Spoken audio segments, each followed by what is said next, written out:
भारत माता की, भारत माता की, भारत माता की। वंदे वंदे वंदे। सबसे पहले आदरणीय कुलपति जी को, प्रोफेसर विनय कुमार पाठक जी को मैं धन्यवाद देता हूं और आज शिक्षक दिवस पे प्रणाम करता हूं। आपने मुझे बुलाया, आपने मुझे अवसर दिया कि आज शिक्षक दिवस में संवाद कर सकूं, युवाओं के साथ संवाद कर सकूं। श्री सुधीर कुमार अवस्थी जी, श्री देवव्रत गोस्वामी जी, प्रोफेसर राजेश कुमार द्विवेदी जी, डॉक्टर अनिल यादव जी, आपको प्रणाम करता हूं। सामने बैठे बहुत सभी गुरुओं को मैं प्रणाम करता हूं। जो उम्र में बड़े हैं उनको भी प्रणाम करता हूं, जो उम्र में छोटे हैं उनको भी प्रणाम करता हूं, क्योंकि गुरु तो गुरु ही होता है, वो बड़ा छोटा नहीं होता, इसलिए सबको मैं प्रणाम करता हूं। बहुत बड़ी संख्या में हमारी गुरु माताएं बैठी हुई हैं, सभी गुरु माताओं को विशेष रूप से प्रणाम करता हूं।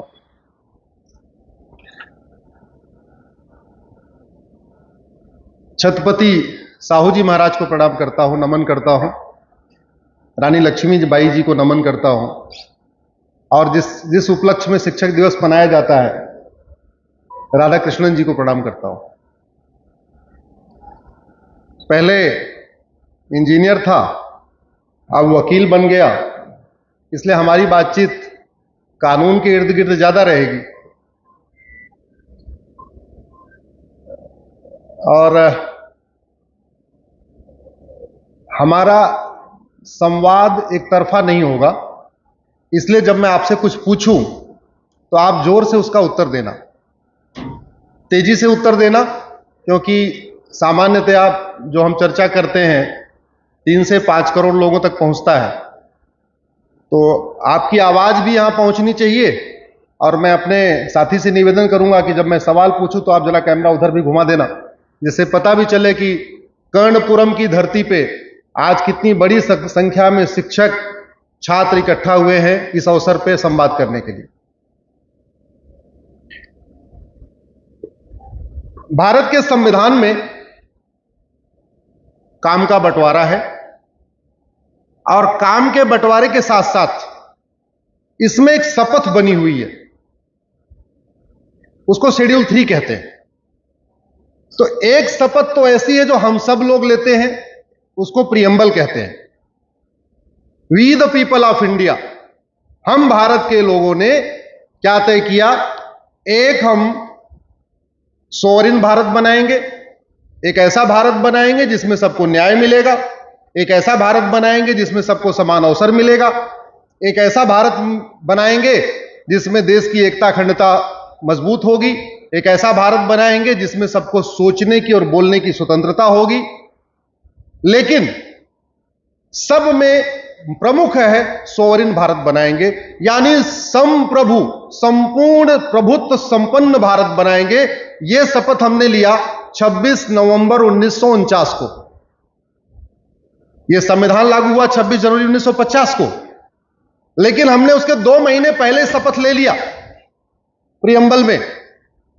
और ज्यादातर हम लोग मानते हैं कि संविधान 26 जनवरी 1950 को लागू हुआ, लेकिन सच्चाई यह है इसके कई सारे प्रोविजन 26 नवंबर 1949 को ही लागू हो गए थे। कई प्रोविजन 26 नवंबर 1949 को लागू हुए। तो हमने शपथ लिया था, we the people of India, हम भारत के लोग एक संपूर्ण प्रभुत्व संपन्न भारत बनाएंगे। और भारत के लोग कौन है? यह आर्टिकल 5 में लिखा हुआ है। जो उस समय पैदा हो चुका था भारत में, जो भारत में रह रहा था, उसको हमने कहा we the people of India, यानी हम भारत के लोग। फिर शेड्यूल 3 में एक शपथ बनी, और शपथ किसके किसके लिए बनी? सांसद, विधायक, मंत्री, मुख्यमंत्री, हाई कोर्ट के जज, सुप्रीम कोर्ट के जज।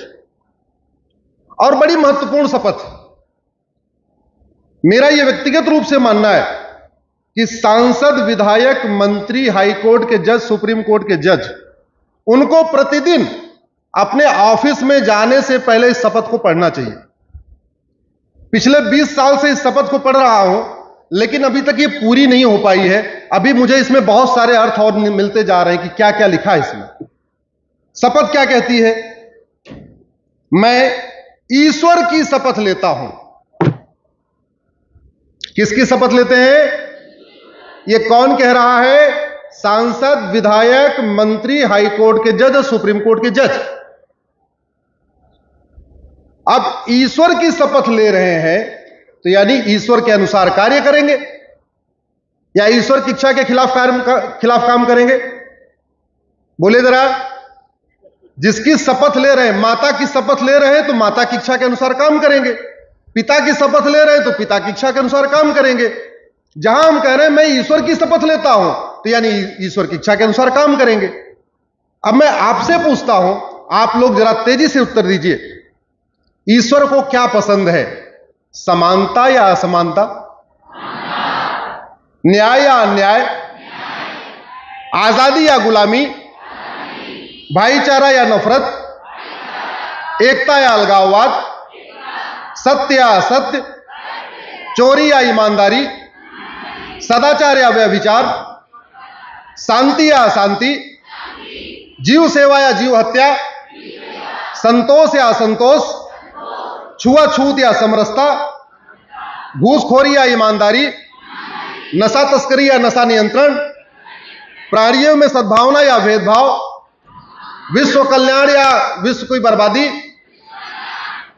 अश्लीलता या इंद्रिय नियंत्रण? सबको ईश्वर समान मानता या भेदभाव करता है? ईश्वर की दृष्टि में महिला पुरुष समान है या अलग अलग है? ईश्वर की दृष्टि में माता पिता को समान सम्मान मिलना चाहिए, अलग अलग? ईश्वर को रीतियां पसंद है या कुरीतियां? ईश्वर को प्रथा पसंद है या कुप्रथा? ईश्वर को धर्म पसंद है या धर्मांतरण? ईश्वर को शिक्षा पसंद है या शिक्षा? तो इसका मतलब यह हुआ, सांसद, विधायक, मंत्री, हाई कोर्ट के जज और सुप्रीम कोर्ट के जज ये कह रहे हैं कि मैं ईश्वर की इच्छा के अनुसार कार्य करूंगा। ईश्वर की इच्छा क्या है मैंने आपको बताया। इसका मतलब इसको शॉर्टकट में कहें तो सांसद, विधायक, मंत्री और हाई कोर्ट के जज, सुप्रीम कोर्ट के जज शपथ लेते हैं मैं धर्म की जय करूंगा, धर्म की, अधर्म का, प्राणियों में, विश्व का। इसका मतलब शासन व्यवस्था का मुख्य उद्देश्य है धर्म की जय हो, अधर्म का नाश हो, प्राणियों में सद्भावना हो, विश्व का कल्याण हो। यही ड्यूटी प्रधानमंत्री की है, यही ड्यूटी राष्ट्रपति की है, यही duty chief justice of India की है, यही ड्यूटी राज्यपाल की है, यही चीफ मिनिस्टर की है, यही सांसद, यही विधायक की है।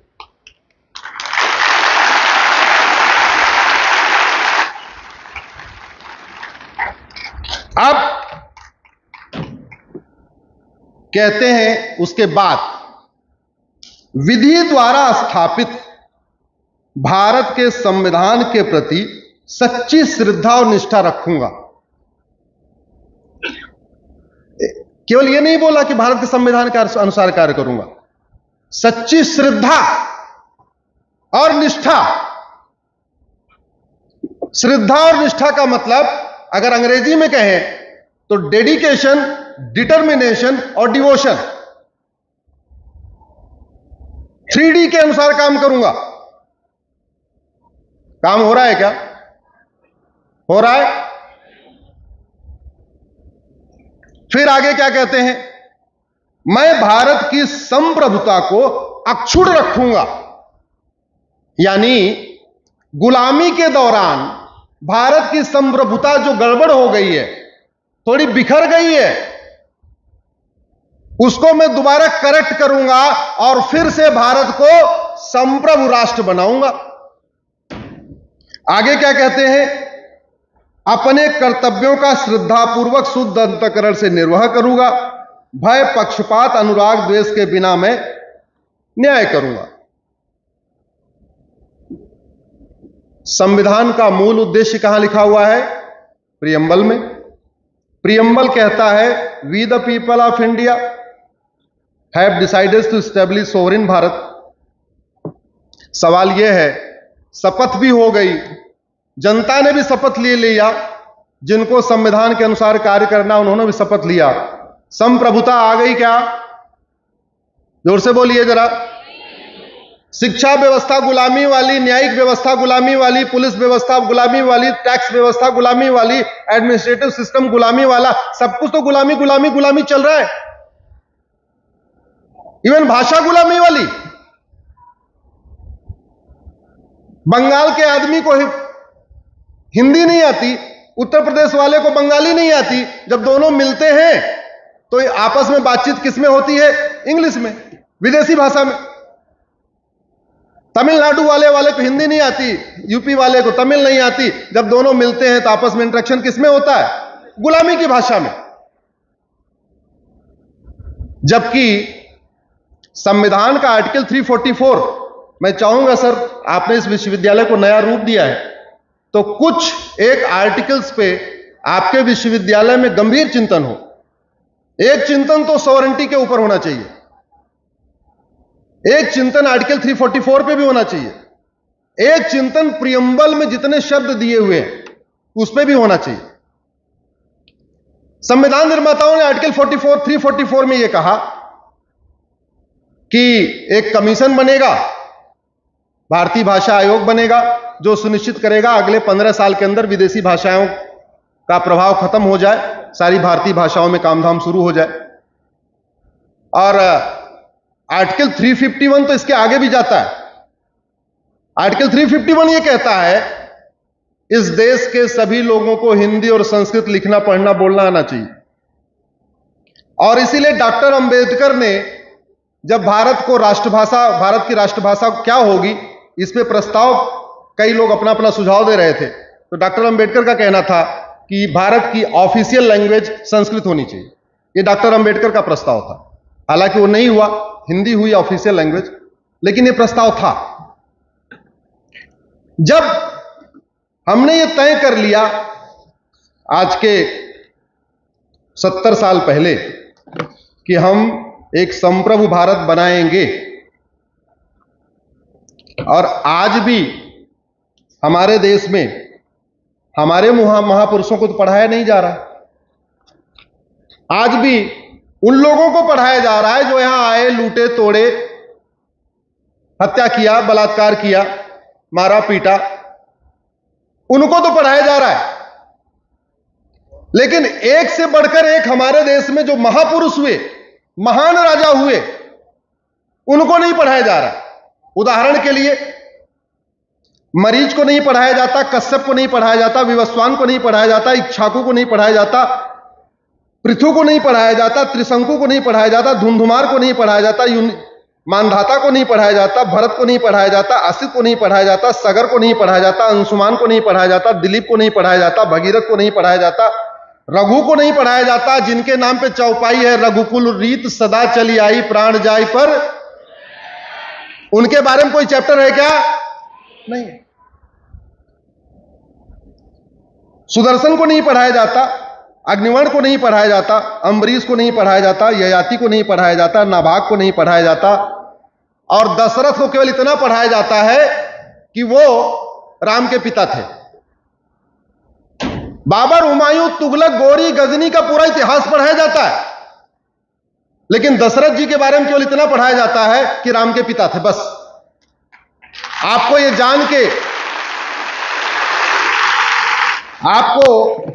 जान के आश्चर्य होगा, मानव इतिहास में सबसे पहले कॉमन एजुकेशन सिस्टम लागू करने वाले राजा दशरथ थे। हालांकि उसके पहले भी था। राजा दशरथ और उनके मंत्री सुमंत, जो अलग अलग वर्णों के थे। सुमंत जी नाविक के बेटे थे, दशरथ जी क्षत्रिय के लड़के थे। सुमंत जी बहुत गरीब थे, निर्धन थे। राजा दशरथ राजकुमार थे, राजा परिवार के थे। इसके बावजूद भी सुमंत और दशरथ जी एक ही स्कूल में पढ़े थे, एक ही गुरुकुल में पढ़े थे। यह व्यवस्था पहले से थी, लेकिन राजा ने उसको इंस्टीट्यूशनल तरीके से इंप्लीमेंट किया कि नहीं, अब आज के बाद, कहते नहीं जियो निकाल देना कि भाई आज के बाद ये नियम लागू। आज के बाद प्रत्येक गुरुकुल में प्रत्येक वर्ण के बच्चे पढ़ेंगे, साथ पढ़ेंगे, गरीब पढ़ेंगे, अमीर पढ़ेंगे, ब्राह्मण, क्षत्रिय, वैश्य, दलित, सबके बच्चे एक साथ एक गुरुकुल में पढ़ेंगे, मंत्री का बच्चा हो चाहे संतरी का बच्चा हो, एक गुरुकुल में एक समान पढ़ेगा, और भगवान राम और निषाद राज एक ही साथ पढ़े थे एक ही गुरुकुल में। आज ऐसी व्यवस्था है क्या? आज क्लर्क का बच्चा अलग स्कूल में पढ़ता है, कलेक्टर का बच्चा अलग स्कूल में पढ़ता है, मंत्री का बच्चा अलग स्कूल में पढ़ता है, संतरी का बच्चा अलग स्कूल में पढ़ता है कि नहीं? लेकिन यह व्यवस्था हमारे देश में नहीं थी पहले। हमारे देश में तो common syllabus, common curriculum system बहुत पहले लागू हो चुका था, जिसपे अब चाइना, फ्रांस, रसिया, सिंगापुर, जापान ने अब इंप्लीमेंट किया पिछले 50-60 साल में, और हमारे देश में कॉमन एजुकेशन सिस्टम हजारों साल पहले लागू हो चुका था, और आज भी हो सकता है। शिक्षा का भारतीयकरण किए बिना एक सशक्त भारत बनाना, एक संप्रभु भारत बनाना, एक संवेदनशील भारत बनाना, एक समावेशी भारत बनाना, एक सबल भारत बनाना, एक समृद्ध भारत बनाना मुश्किल ही नहीं, नामुमकिन है, जब तक शिक्षा का भारतीयकरण नहीं होगा। हमारे देश में अभी भी 3 लैंग्वेज सिस्टम चल रहा है कि 3 भाषाएं पढ़ानी है। सामान्यतया 3 भाषा में एक हिंदी पढ़ाई जाती है, एक संस्कृत, एक इंग्लिश। 2 भारतीय भाषा होती है, एक विदेशी भाषा होती है, ऐसे ही पढ़ाते हैं। तमिलनाडु में या कर्नाटक में हिंदी ले लेंगे, कन्नड़ ले लेंगे, और संस्कृत और इंग्लिश ले लेते हैं, ऐसे करते हैं।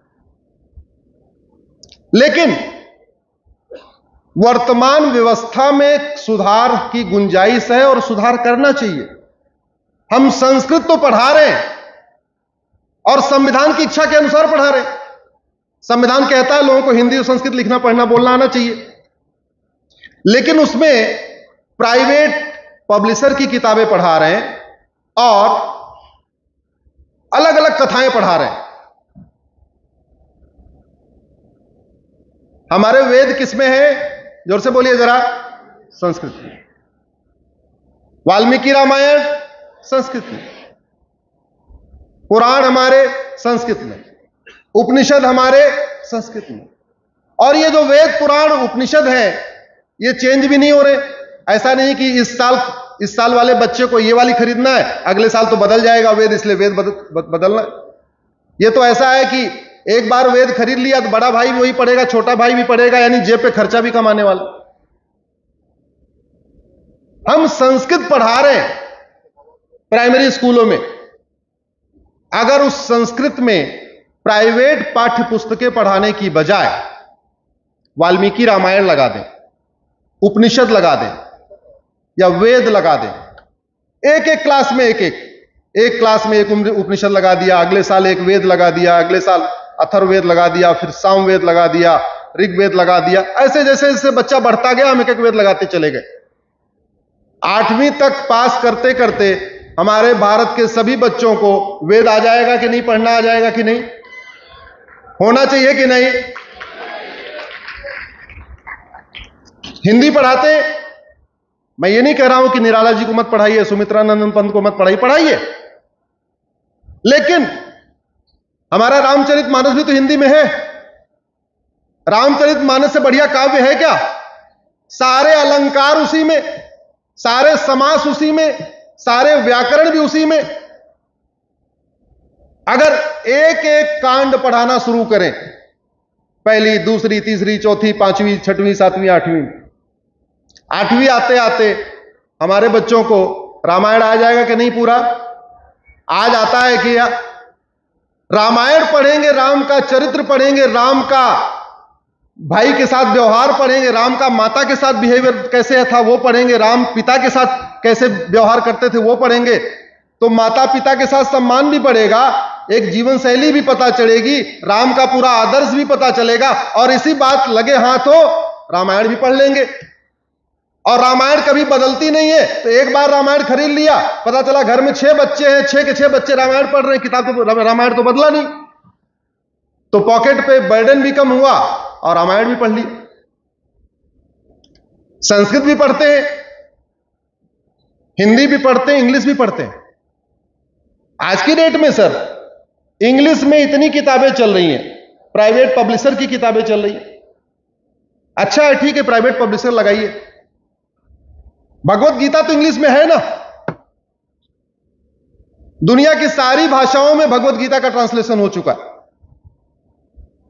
अगर हम भगवत गीता में 18 अध्याय हैं, 2-2, 3-3 अध्याय एक एक क्लास में डाल दें, तो जब तक 8वीं पास करेगा तब तक पूरी भगवत गीता का भी ज्ञान हो गया।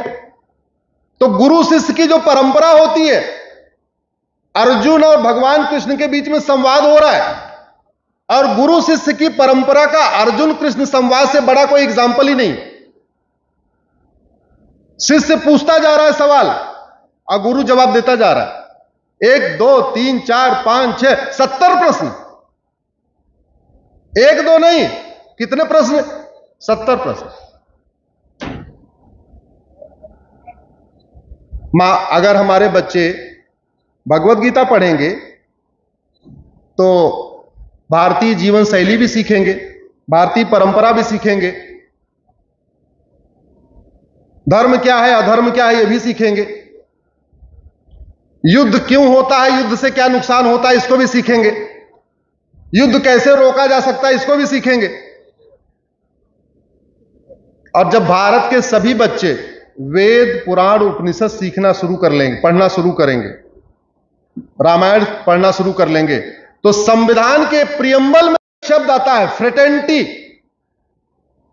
Fraternity, unity and national integration. देश की एकता अखंडता बढ़ेगी कि नहीं? जरा जोर से बोलिए। फ्रेटर्निटी बढ़ेगी कि नहीं? यूनिटी बढ़ेगी कि नहीं? नेशनल इंटीग्रेशन बढ़ेगा कि नहीं? अब किसी के मन में आ रहा होगा भारत तो सेकुलर है, तो वेद पुराण कैसे पढ़ा सकते? हो सकता है ऐसा किसी के मन में हो। अरे भाई, वेद में कहां लिखा है तुम धर्मांतरण कर लो? वेद में कहां लिखा हुआ है तुम इस तरीके से बिहेवियर करो? और यह भारत का संविधान है। यह संविधान किसका है? ये भारत का। तो भारतीय जीवन शैली, भारतीय दर्शन, भारतीय ज्ञान विज्ञान, भारतीय परंपरा, भारतीय रीति रिवाज का ज्ञान तो सबको होना ही चाहिए। भले ही भारत में रहने वालों की पूजा पद्धति अलग अलग हो, लेकिन भारतीय नागरिक होने के नाते सबको भारतीय दर्शन पता होना चाहिए। और वेद पुराण नफरत नहीं सिखाते, गीता रामायण नफरत नहीं सिखाते, ये तो प्रेम सिखाते हैं, भाईचारा सिखाते हैं। पिता का धर्म, पुत्र का धर्म, भाई का धर्म, बहन का धर्म, पत्नी का धर्म, सबका धर्म सिखाते। और भारत धर्म निरपेक्ष नहीं है, भारत पंथ निरपेक्ष है। बहुत सारे लोग इसको मिक्स कर देते हैं, धर्म निरपेक्ष है। धर्म निरपेक्ष नहीं है। अगर भारत धर्म निरपेक्ष होता तो सुप्रीम कोर्ट के जजों की कुर्सियों पे नहीं लिखा होता यतो धर्मस्ततो जय। सुप्रीम कोर्ट का ध्येय वाक्य है यतो धर्मस्ततो जय। इसलिए सुप्रीम कोर्ट के जजेस की कुर्सियों पे लिखा हुआ है, बड़े बोल्ड लेटर में लिखा रहता है यतो धर्मस्ततो जय। और सुप्रीम कोर्ट के जज जब बैठते हैं सामने, कोर्ट की दीवार पे लिखा रहता है यतो धर्मस्ततो जय। हाई कोर्ट के जज के कुर्सियों पे लिखा रहता है सत्यमेव जयते। भारत में 25 हाई कोर्ट है, सारे हाई कोर्ट में जज की कुर्सी पे यह लिखना अनिवार्य है सत्यमेव जयते। और हाई कोर्ट के जज के कमरे में भी सामने लिखा रहता है सत्यमेव जयते। तो भारत अगर धर्मनिरपेक्ष होता तो यतो धर्मस्ततो जय सुप्रीम कोर्ट के ध्येय वाक्य कैसे होता? भारत धर्मनिरपेक्ष नहीं है, भारत पंथ निरपेक्ष है। भारत में सबको अपनी मान्यताओं की स्वतंत्रता है, भारत में अपने अपने रीति रिवाज मनाने की स्वतंत्रता है, अपने परंपरा की स्वतंत्रता है, लेकिन भारत धर्मनिरपेक्ष नहीं है। इसलिए अब समय आ गया है कि भारत में प्राइमरी एजुकेशन खासतौर पे इसका पूरी तरीके से भारतीयकरण किया जाए। और मुझे बड़ी खुशी है कि कुलपति जी ने बताया कि अब तो यहां आपके विश्वविद्यालय में हिंदू स्टडी के ऊपर कोर्स भी शुरू हो रहा है, पीजी में भी आ रहा है, एमए में भी आ रहा है। लेकिन इसका प्राइमरी से इसकी स्टार्टिंग करना जरूरी है, प्राइमरी से इसको पढ़ाना बहुत जरूरी है।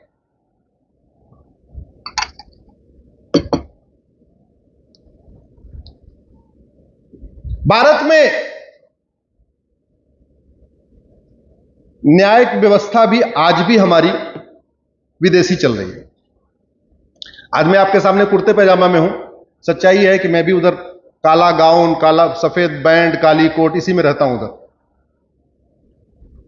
अब भाई ब्रिटेन में ठंडी लगती होगी तो इसलिए वहां जरूरी होगा काला गाउन पहनना, काली कोट पहनना। भारत में तो ऐसी कितनी अच्छी खासी गर्मी पड़ती है, 3 महीने ठंडी रहती है, 9 महीने यहां गर्मी गर्मी है, लेकिन 12 महीने चल रहा है सिस्टम। ब्रिटेन में पहले सारे जज चूंकि ब्रिटेन के होते थे तो उनको छुट्टी मनाने जाना होता था क्रिसमस पे, तो 1 महीने सारी कोर्ट बंद रहती थी पहले। आज भी 1 महीना नहीं तो 15 दिन तो बंद रहती है, आज भी सुप्रीम कोर्ट बंद रहती है। गर्मी दिसंबर के महीने में 15 दिन बंद हो जाती है। पहले यहां के जो वहां जज थे, गर्मी यहां बर्दाश्त नहीं होती थी तो मई जून में चले जाते थे, जुलाई में लौट के आते थे। आज भी लगभग वो चल रहा है। सुप्रीम कोर्ट 15 मई के आसपास बंद हो जाती है, फिर जाके जुलाई में खुलती है। तो छुट्टी का कैलेंडर भी वही चल रहा है हमारा, गुलामी वाला, ड्रेस गुलामी वाला, कानून गुलामी वाला, इंडियन पिनल कोड गुलामी वाला, पुलिस एक्ट 1861 का गुलामी वाला, एविडेंस एक्ट 1872 का गुलामी वाला। जब गुलामी के नियम कानून चलते हैं, गुलामी की व्यवस्था चलती है, तो इनडायरेक्ट वे में हम मानसिक रूप से गुलाम हो जाते हैं और हमें अपनी भारतीय चीजें अच्छी नहीं लगती हैं। यह नतीजा हम अपने सामने देख रहे हैं। आज भी आप भारतीयता की बात करो तो लोग सांप्रदायिकता समझ लेते हैं, डिफरेंस ही नहीं समझ रहे हैं। अरे भारतीयता की बात करना सांप्रदायिकता कहां से हो गई? लेकिन जैसे भारतीयता की बात करो कहते हैं तो कम्युनलिज्म फैला रहे हैं या सांप्रदायिकता फैला रहे हैं। क्यों? क्योंकि दिमाग में गुलामी इस हद तक अंदर चली गई है और 3-4 जनरेशन से चली गई है कि गुलामी का नियम पसंद, गुलामी का कानून पसंद, गुलामी की पुलिस व्यवस्था पसंद। मुझे तो आश्चर्य हुआ जब अभी वर्तमान सरकार ने 3 कानूनों का बिल पेश किया। अभी कानून पढ़ा भी नहीं होगा, 1 घंटे के अंदर प्रेस कॉन्फ्रेंस करके लोगों ने कह दिया है बेकार है, जबकि तीनों बिल को पढ़ने में कम से कम 7-8 घंटे चाहिए। इधर पेश हुआ, उधर विरोध शुरू। क्यों? क्योंकि सब कॉन्शियस माइंड में गुलामी चली गई है।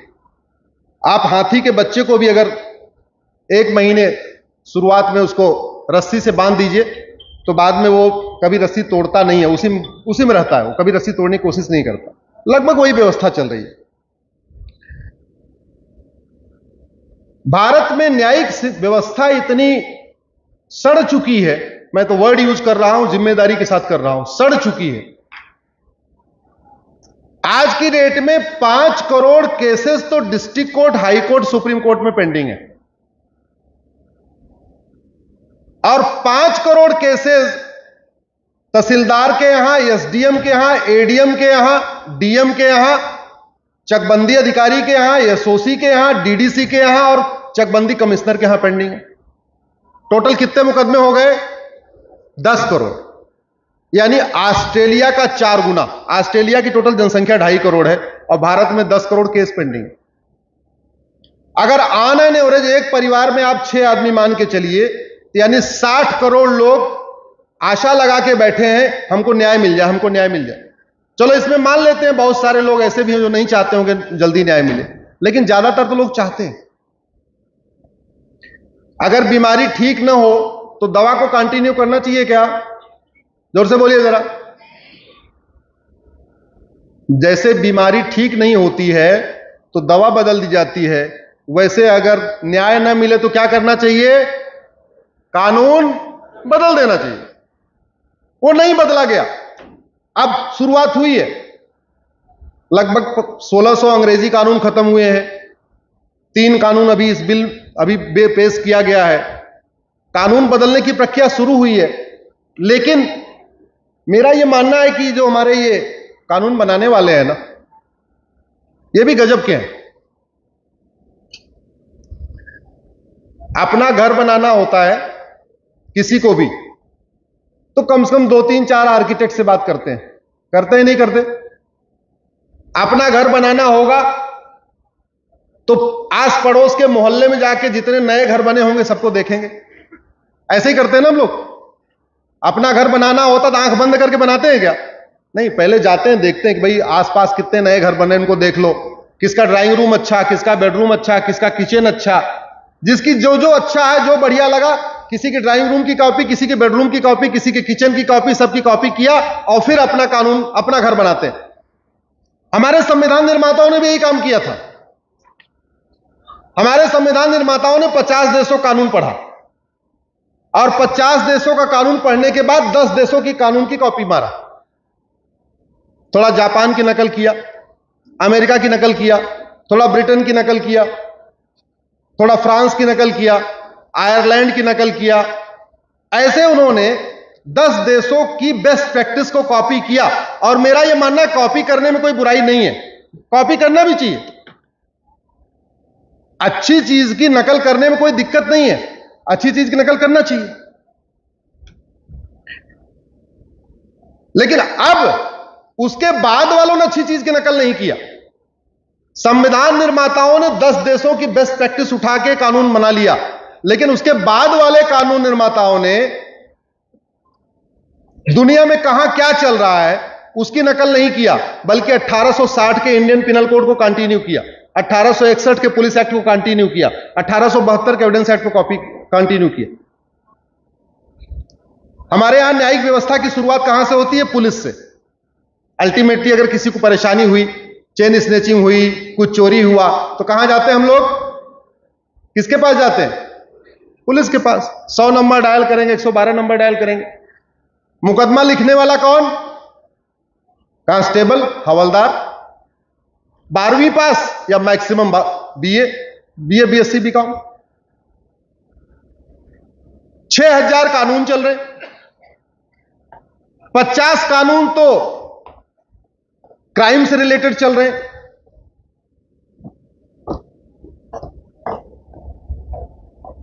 पचास कानून तो क्राइम से रिलेटेड चल रहे हैं।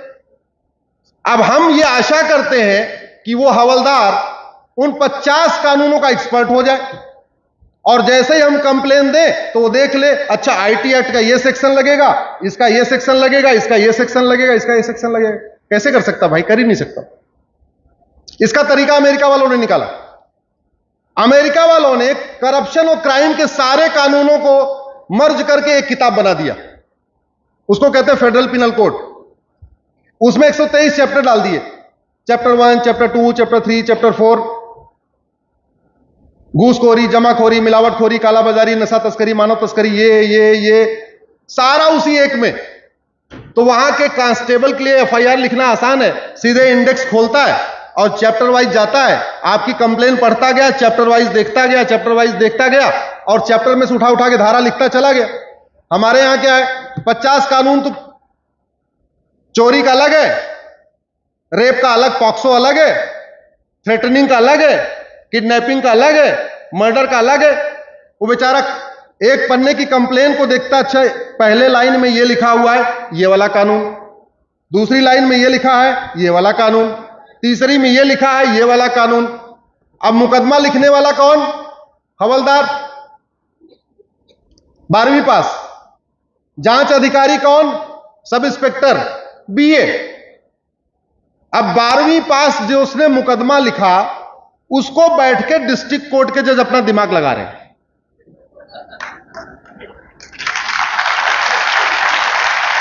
और उसमें दलीलें हो रही हैं और बड़े बड़े दिग्गज वकील, नाम नहीं लेना चाहूंगा, कोई भूतपूर्व गृह मंत्री, कोई भूतपूर्व कानून मंत्री, कोई भूतपूर्व वित्त मंत्री, ऐसे कानून उस बेचारे 12वीं पास हवलदार के एफआईआर में एक एक लाइन पढ़ पढ़ के उसकी कमियां बता रहे। डिस्ट्रिक्ट कोर्ट से निपट गया, हाई कोर्ट गया। अब हाई कोर्ट के 2 जज उसी 12वीं पास हवलदार के फिर एफआईआर को पढ़ रहे हैं, फिर उसमें एक एक लाइन में कमियां निकाल रहे हैं। नहीं, शिकायत तो ये थी, धारा तो ये लग गई, नहीं ये धारा नहीं लगनी चाहिए थी, ये धारा लगनी चाहिए थी। वहां से गया मुकदमा सुप्रीम कोर्ट। अब सुप्रीम कोर्ट के 2 जज उस 12वीं पास कांस्टेबल के द्वारा लिखे गई एफआईआर को फिर इंटरप्रिटेशन कर रहे हैं। नहीं ये गलत हो गया, सेक्शन सब क्लॉज 2 लगना था, सब क्लॉज 3 लग गया है, सब क्लॉज 4 लग गया है। इसलिए हमारे देश में डिस्ट्रिक्ट कोर्ट का फैसला अलग होता है, हाई कोर्ट का फैसला अलग होता है, सुप्रीम कोर्ट का फैसला अलग होता है। कई बार डिस्ट्रिक्ट कोर्ट फांसी देती है, हाई कोर्ट छोड़ देता है। कई बार डिस्ट्रिक्ट कोर्ट छोड़ देती है, हाई कोर्ट छोड़ देती है। अभी प्रभुनाथ सिंह, सुप्रीम कोर्ट ने सीधे आजीवन कारावास दे दिया। क्यों हो रहा है? क्योंकि कानूनों की भाषा स्पष्ट नहीं है और कानून वही चल रहे हैं 1860 वाले, 1861 वाले, 1872। उनका हमने भारतीयकरण नहीं किया। अगर वास्तव में भारत को विकसित बनाना है, भारत का संपूर्ण विकास करना है, अपराध रोकना है, भारत में शांति स्थापित करना है, भारत में अराजकता रोकना है, तो सबसे पहले हमें भारत की पुलिस व्यवस्था और न्यायिक व्यवस्था का भारतीयकरण करना पड़ेगा। हमारा जुडिशियल सिस्टम बहुत अच्छा है, समय कम है इसलिए मैं बहुत डिटेल में नहीं जा रहा हूं, लेकिन बहुत अच्छा था। और सच्चाई यह है कि जिन मुकदमों का फैसला 5 पंच, गांव के 5 प्रमुख लोग मिलकर 1 घंटे में कर देते थे, आज की डेट में वैसे मुकदमे डिस्ट्रिक्ट कोर्ट से सुप्रीम कोर्ट तक 50 साल चल रहे हैं। वही जमीन का केस जहां गांव के 5 लोग बैठ के 1 बार की पंचायत या 2 बार की पंचायत या 3 बार की पंचायत में ठीक कर देते थे, उसका फैसला district court, high court, supreme court तक जाते जाते 50 साल लग जाता है। स्थिति यह हो गई है कि मकान मालिक को अपना मकान खाली कराने के लिए जितनी मकान की कीमत है उससे ज्यादा वकीलों पर खर्च करना पड़ता है। यह सिचुएशन आ गई। इसको बदलना पड़ेगा। इसकी बदलने की जिम्मेदारी युवाओं की है, इसको बदलने की जिम्मेदारी देश के बुद्धिजीवियों की है। और मैं तो यह भी रिक्वेस्ट कई बार कर चुका हूं, कानून बनाने की जिम्मेदारी आप भारत के लॉ कॉलेजों को दे दीजिए। इसका 2 फायदा है।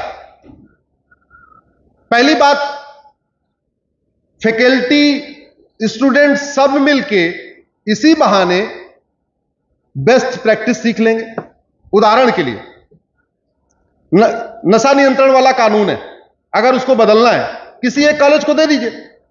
वो कॉलेज फैकल्टी मिलके, स्टूडेंट मिलके रिसर्च करेंगे कि सिंगापुर में क्या चल रहा है, फ्रांस में क्या चल रहा है, चीन में क्या चल रहा है, कहां क्या चल रहा है, उसका एक ड्राफ्ट बना देंगे। फैकल्टी भी सीखेंगे, स्टूडेंट भी सीखेंगे और सरकार को बैठे बैठे मुफ्त में कानून का ड्राफ्ट मिल जाएगा। कहीं जाने की जरूरत ही नहीं है। भारत में अगर लगभग 2000 के आसपास लॉ कॉलेज हैं इस समय, या 1700 हैं, शायद 2000 हो गए। 2000 लॉ कॉलेज हैं। प्रत्येक लॉ कॉलेज को हर साल एक कानून का ड्राफ्ट दे दिया जाए, एक पर्टिकुलर कानून दे दिया जाए कि भाई इस कानून का आप दुनिया का सबसे अच्छा ड्राफ्ट बना के ले आओ। पर एक कॉलेज के लिए एक कानून का ड्राफ्ट बनाना संभव है कि नहीं सर? बन सकता है कि नहीं? किसी एक कानून का, मान लो एविडेंस एक्ट है, हमने कानपुर विश्वविद्यालय को अपने अटल बिहारी लॉ कॉलेज को दे दिया, भाई आप एक काम करो, एविडेंस एक्ट पे काम करो। लड़के भी बड़े इंटरेस्ट से काम करेंगे, फैकल्टी भी बड़े इंटरेस्ट से काम करेंगे और बैठे बैठे आपको एक दुनिया का सबसे बेहतरीन एविडेंस एक्ट मिल जाएगा। अगर ड्रग स्मगलिंग को रोकना है, किसी एक कॉलेज को दे दिया, भाई ड्रग स्मगलिंग हमें भारत से खत्म करना है, आप कानून लेके आओ। जैसे गूगल मारा, उसमें ज्यादा रिसर्च भी नहीं करना, मोबाइल पे बैठे बैठे पता चल जाएगा कि दुनिया में ड्रग स्मगलिंग के खिलाफ कहां कहां कैसा कानून है। सबसे पहले आपको सिंगापुर का मिलेगा। सिंगापुर में पिछले महीने एक व्यक्ति के हाथ में 900 ग्राम गांजा मिला था, उसको फांसी हो गई। 900 ग्राम गांजा मिलने पे फांसी। सिंगापुर में दोबारा कोई गांजा बेचेगा क्या? दोबारा किसी की हिम्मत है? आज की डेट में गांजा स्कूल कॉलेजेस के अंदर सिगरेट के पैकेट में पहुंचाया जा रहा है। सिगरेट के पैकेट में, देखने में वो सिगरेट है, अंदर उसके चरस भरी हुई है, अंदर उसके कोकीन भरी हुई है, अंदर उसके गांजा भरा हुआ है। कानून बड़ा पावरफुल होता है, कानून का भारतीयकरण करना जरूरी है। और मेरा यह मानना है कि जैसे कुम्हार 2 हाथ लगाता है बर्तन को बनाने में, एक हाथ अंदर, एक हाथ बाहर। अंदर वाला हाथ आप लोग हैं, आप गुरुजन हैं। अंदर का हाथ मतलब शिक्षा व्यवस्था और ऊपर वाला हाथ मतलब कानून व्यवस्था। जिस देश में शिक्षा व्यवस्था अंदर से बढ़िया संस्कार दे रही है और कानून ऐसा है कि संस्कार तोड़ने वाले को तुरंत सजा दे रही है, वो देश देखते देखते 50 साल में विकसित हो गए। जापान विकसित हो गया, सिंगापुर विकसित हो गया, दुबई विकसित हो गया, चाइना विकसित हो गया। दुनिया के आप देख लीजिए 50 सालों के अंदर वर्ल्ड क्लास उनका डेवलपमेंट हुआ, जहां उन्होंने दो चीजें किया। क्या किया? शिक्षा को संस्कारी बनाया और कानून व्यवस्था को कठोर बनाया। शिक्षा ऐसी किया कि लोग रेड लाइट न तोड़े, और कानून ऐसा किया कि एक बार अगर रेड लाइट तोड़ दिया तो जिंदगी में कभी दोबारा जरूरत नहीं करेंगे रेड लाइट तोड़ने की। शिक्षा ऐसी किया अपराध न करें, कानून ऐसा किया अगर अपराध किया फिर गए, फिर कोई नहीं बचा सकता। शिक्षा और न्यायिक व्यवस्था, इन दोनों चीजों का भारतीकरण करना बहुत जरूरी है। आपने हमें बुलाया, आपने हमें सुना, आप सबको धन्यवाद देता हूं, आभार व्यक्त करता हूं, सभी गुरुजन को प्रणाम करता हूं। भारत माता की, भारत माता की। बहुत बहुत धन्यवाद सर। और अब समय है हमारे उन शिक्षकों के सम्मान का जिन्होंने अपने जीवन का अमूल्य समय आने वाली पीढ़ी के निर्माण के लिए दिया। समस्त सम्मानित अतिथियों से निवेदन है, मुख्य अतिथि महोदय, कुलपति महोदय और मंचासीन महानुभावों से कि वो हमारे सेवानिवृत्त वरिष्ठ शिक्षकों को सम्मानित करें। सबसे पहले आमंत्रित करती हूँ मैं प्रोफेसर